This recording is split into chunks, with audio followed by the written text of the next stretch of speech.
বিসমিল্লাহির রহমানির রহিম। আসসালামু আলাইকুম। কেমন আছেন সবাই? আশা করি ভালোই আছেন। বলেন তো এটা কিসের মাংস রান্না করতে চলে আসলাম, একটু বলতে পারেন?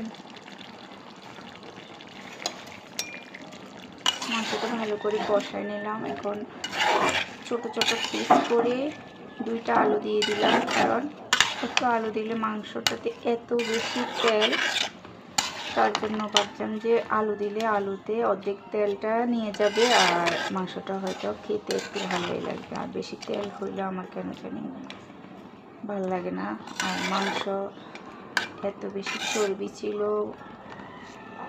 কিসের মাংস একটু বলেন তো সবাই।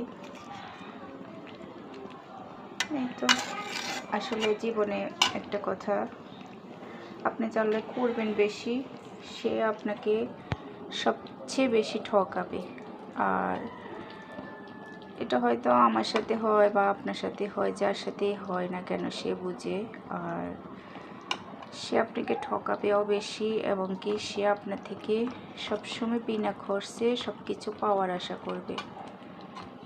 আপনাকে যেভাবে পারে সে খাটায় নিবে, মানে কিছু দিবে না, কিন্তু আপনাকে দিনের পর দিন সে খাটাবে।